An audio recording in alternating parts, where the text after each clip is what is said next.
untuk melepaskan pemohon dari tahanan.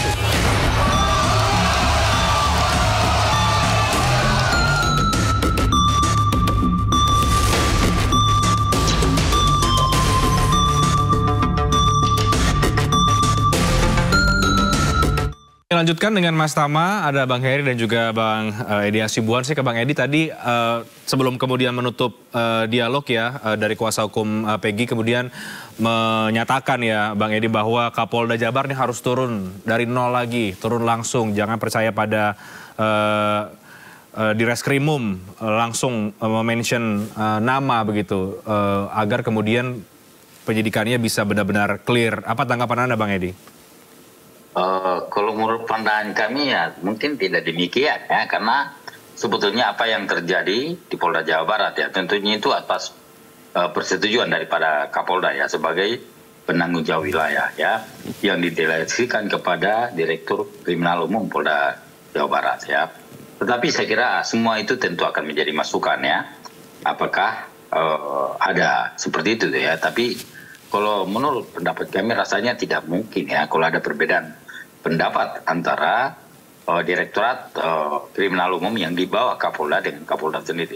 Saya kira itu tidak mungkin ya. Tetapi walaupun demikian tentu memang yang diharapkan masyarakat saat ini adalah perlu kecepatan, kemudian perlu ketepatan di dalam hal mengusut dan mengungkap kasus ini ya. Bagaimanapun juga atas kemarin putusan pra-peradilan itu tentunya memang membuat saya kira membuat sejarah baru ya bahwasanya hakim telah memberikan suatu rasa keadilan kepada masyarakat dan saya kira memang kemarin banyak diapresiasi oleh masyarakat. Namun demikian kita juga harus ingat bahwasanya tadi saya sampaikan ini adalah kasus pemerkosaan, ini adalah kasus pembunuhan ya. Tentu itu akan menjadi tugas Polri di dalam hal mengungkap ya siapa yang melakukan pembunuhan, siapa yang melakukan pemerkosaan ya, tentu memang itu semua harus dibuktikan ya.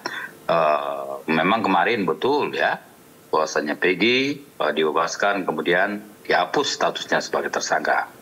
Namun demikian, saya kira ini juga tidak berhenti ya sampai sini, karena ini menurut pandangan kami adalah ini masih panjang. Peristiwa hukum seperti ini masih panjang karena saling akan memberikan suatu pendapat ya, masing-masing ya, masih akan memberikan suatu saya kira masih ada kewenangan atau upaya-upaya hukum lainnya yang bisa dilakukan ya. Saya tidak tahu persis siapa yang akan menjadi tersangka ke depan ya.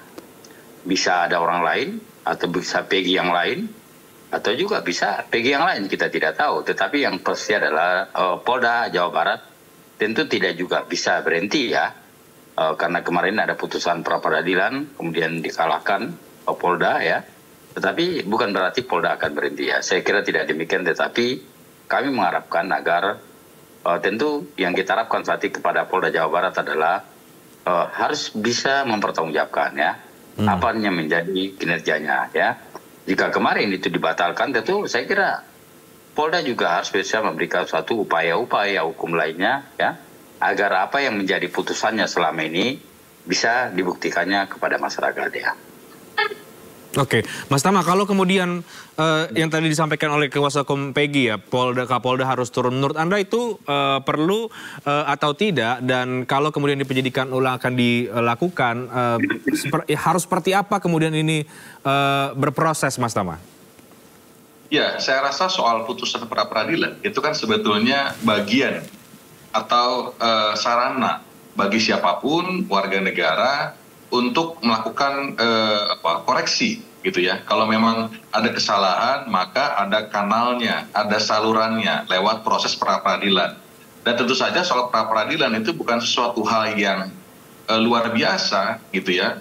Hampir semua proses hukum itu ada melibatkan pra-peradilan gitu ya. Jadi dalam konteks pidana ya baik perkara biasa, perkara tindak pidana korupsi itu juga sudah ada yang namanya pra-peradilan. Jadi tetap kita harus hargai putusan pra-peradilannya, kita harus pastikan juga soal hak Peggy gitu ya, terutama juga soal pemulihan dia karena dalam proses penahanan tersebut itu salah secara formil. Ini menurut saya menjadi penting gitu ke depan. Nah, dalam konteks apakah Kapolda harus turun apa enggak, tentu saja itu adalah bagian dari evaluasi dari Mabes Polri begitu ya. Seorang Kapolri bisa evaluasi itu. Tapi tentu saja kalau saya lebih setuju bahwa perkara ini yang memang harus dievaluasi penanganan perkaranya, bukan kemudian pucuk pimpinan sebagai seorang Kapoldanya. Jadi penanganan perkaranya. Nah, sudah peradilan ada referensi atau rujukan untuk mengevaluasi bagian mana dalam proses penyidikan, dan kemudian fungsi-fungsi pengawasan ini menurut saya juga harus berjalan. Jadi dalam konteks pengawasan tidak pasti sudah ada juga secara internal maupun eksternal, ada Kompolnas bisa kita libatkan. Jadi menurut saya ini yang menjadi penting sehingga penanganan perkara itu bisa transparan dan akuntabel atau bisa dipertanggungjawabkan, sehingga kita betul-betul bisa mendapatkan pelaku sebenarnya siapa. Itu yang menurut saya penting kan ke depan. Nah, sejauh mana kemudian penyidik perlu mendalami kembali ya sosok AF ya yang kemudian disebut memberikan keterangan palsu, Mas Tama? Ya, dalam konteks keterangan palsu kan juga secara hukum itu ada sanksi pidananya. Dan saya rasa itu juga akan jadi bagian secara otomatis begitu ya bagi kepolisian untuk mengecek semua bukti yang dia miliki, keterangan-keterangan saksi yang didapatkan. Karena kan dalam konteks pembuktian tentu saja akan melihat kesesuaian antara bukti yang satu dengan bukti yang lain. Dan tentu saja meskipun masih dalam konteks formil, ya putusan pra peradilan bisa menjadi rujukan juga terkait dengan tahapan melakukan upaya-upaya pembuktian. Jadi saya rasa keterangan AIP pun juga harus tetap diuji juga. Kalau memang terbukti ada keterangannya palsu, tentu ada sanksi pidana yang kemudian bisa dijerat kepada AIP sebagai seorang saksi. Oke, saya ke Bang Heri. Bang Heri, ada kekhawatiran ya dalam proses ke depan jangan-jangan kemudian Peggy bisa ditersangkakan lagi begitu ya, sehingga tadi ada langkah-langkah yang perlu disiapkan oleh tim kuasa hukum untuk mengantisipasi soal itu. Apa pandangan Anda soal kemungkinan-kemungkinan yang bisa terjadi itu, Bang Heri? Ya, kalau kita bicara kemungkinan dan itu dari skala 0 sampai 100%, Mas Reinhardt, 0,0 sekian persen juga kemungkinan kan. Tapi kita lebih baik sebenarnya menyitir dari putusan pra peradilan. Apa sesungguhnya persoalan problematika yang ada dalam penanganan kasus Peggy kemarin. Menurut saya ada kata kunci yang menarik, yaitu ketika bicara tentang transparansi. Nah, transparansi ini sebenarnya nggak boleh dihilangkan karena dia akan mengganggu dalam suatu sistem peradilan pidana dan hukum. Jangan-jangan ada hal yang tidak transparan tadi. Nah, kalau kita kaitkan dengan mengapa kasus ini menjadi atensi publik yang luar biasa, karena mungkin ada harapan yang sama untuk perbaikan transparansi dalam penanganan perkara, dalam proses penyidikan tentunya. Karena ini adalah langkah awal yang bisa menentukan masa depan seseorang. Orang ditetapkan tersangka, kemudian nanti akan ada upaya paksa, katakanlah pelangkapan, pasal 17 KUHP, pasal 21 KUHP tentang penahanan. Dan itu semua bersoal tentang kemungkinan adanya kehilangan seseorang terhadap hak asasi manusianya. Nah, maka ini yang perlu untuk diperhatikan. Jadi kita nggak bicara kasus Peggy saja, begitu ya. Tapi kita melihat semangat dalam konteks putusan pra peradilan ini adalah membuka ruang tadi agar domain terhadap penegakan hukum itu tidak hanya dilihat dari sudut pandang kewenangan. Jadi jangan sampai nanti ujungnya abuse ini. Nah, sebelum abuse tadi diujilah dia di pra peradilan sebagai langkah korektif tadi. Nah, ini yang menurut saya perlu diperhatikan. Tapi kita belum menyentuh pokok perkara sekali lagi ya secara material. Sehingga kemarin tim Divkum Polda Jabar juga dengan kekehnya tidak menghadirkan saksi karena akan menjadi tidak pas jika dia mengatakan bahwa dia tidak mau menyentuh pokok perkara, dia mainnya di formil saja, tapi kemudian menghadirkan keterangan saksi yang itu pasti akan mengungkap banyak fakta material. Nah, ini menurut saya juga persoalan yang perlu untuk diperhatikan ya. Dan urgensi misalnya tadi saya menyambung pertanyaan Mas Reinhardt ya kepada dua narasumber yang lain. Urgensi untuk dicopotnya Kapolda ataupun Dirkrimumnya Polda Jabar itu apa yang berkaitan langsung dengan perkara ini. Nah, kalaulah tidak, menurut saya itu bumbu-bumbu sajalah. Ya siapa saja boleh mendalilkan itu, tapi kemudian kita akan kembali kepada persoalan substansinya apa, substansial nggak? Nah, kalau tidak, menurut saya jangan ditambah ruwet lagi. Gitu. Kita kan mau terang dalam perkara ini. Ibaratnya pakai pegadaian, menyelesaikan masalah tanpa masalah, bukan menimbulkan masalah baru. Menurut saya ini akan kembali jadi lingkaran setan, menurut saya, mohon maaf ya. Jadi tidak selesai. Jadi fokus ke pokok perkaranya ya, Bang Heri ya. Itu yang mungkin agak samar jadinya ya. Ya contohnya, saya contohkan ya, adalah DPO yang kemudian sudah tersiar ke seluruh warga negara Indonesia mengikuti kasus ini, bahwa ada 3 DPO saat itu kan yang kemudian dianulir. Nah, penganuliran ini kan sebenarnya tidak boleh serta-merta begitu saja dilakukan dengan verbalisan. Dia harus melalui serangkaian proses yuridis. Nah, ini menurut saya ini jauh lebih penting. Ini substansial nih kalau kita bahas.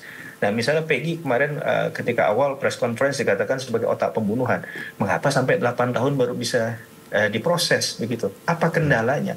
Nah, biasanya mekanisme pra-peradilan ini dipakai untuk membongkar sebenarnya apa sebenarnya strategi dan katakanlah fakta hukum yang sudah dilakukan oleh penyidik di lapangan.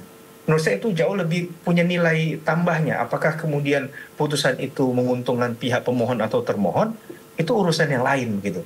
Tapi setidak-tidaknya kalau perkara ini 8 tahun dan kita menganggap bahwa tidak ada langkah yang signifikan dari penyidik, ini cara membongkar di pra-peradilannya. Sebenarnya 8 tahun kemarin tuh ngapain aja sih? Dan kasarnya begitu tuh. Nah, itu kasus yang di peti es kan nggak bisa diperadilan. Saya sudah membuktikan itu dengan, menurut saya, guru besar hukum acara pidana untuk pra-peradilan itu Pak Boyamin Saiman. Saya belajar banyak dari beliau. Dan ketika kita menguji misalnya satu kasus pra-peradilan, kita nggak melihat hasil akhirnya kok. Tapi yang kita lihat adalah sebenarnya apa yang sudah dilakukan. Nah, menurut saya ini sangat fair. Mungkin saja penyidik saat itu juga ingin bersuara. Tapi kanal bersuaranya kemana? Lewat pra-peradilan ini dia bisa menjelaskan, kami sudah melakukan ini, itu. Ini hasilnya dengan fakta itu, dengan fakta yang ada, yang tidak ditambahi, yang tidak dikurangi, itulah keputusan hakim yang kemarin kita terima. Nah, sehingga tadi muncullah res judicata pro veritate habetur. Putusan hakim dianggap benar sebelum ada putusan pengadilan yang tingkat di atasnya mengkoreksi hal itu.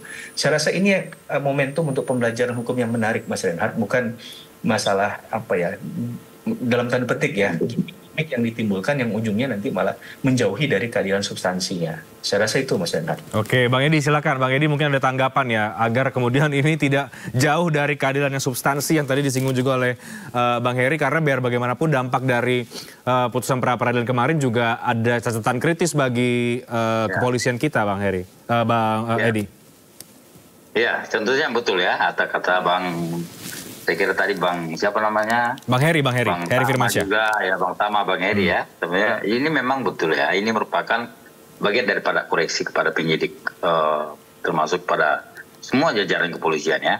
Ini merupakan, walaupun ini pahit, tetapi ini akan memberikan suatu dampak yang luar biasa ke depan ya, agar penyidik itu biar lebih hati-hati.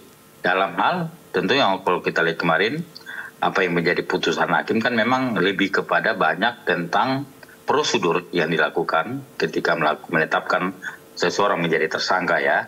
Kita lihat kemarin penjelasan hakim itu ada tahapan yang tidak dilakukan, termasuk melakukan pemanggilan dan juga memeriksa calon tersangka ya.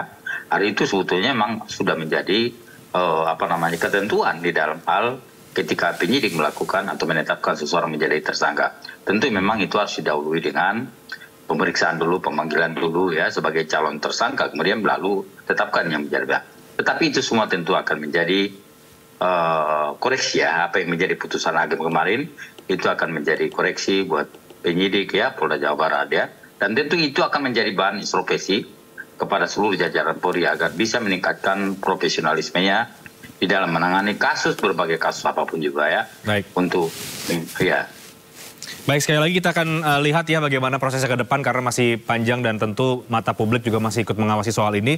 Terima kasih banyak waktunya Mas Tama Langkun, Bang Heri Firmansyah, Bang Edi Hasibuan, terima kasih sudah bergabung di Sindo Prime pada malam hari ini. Selamat malam, sehat selalu semuanya.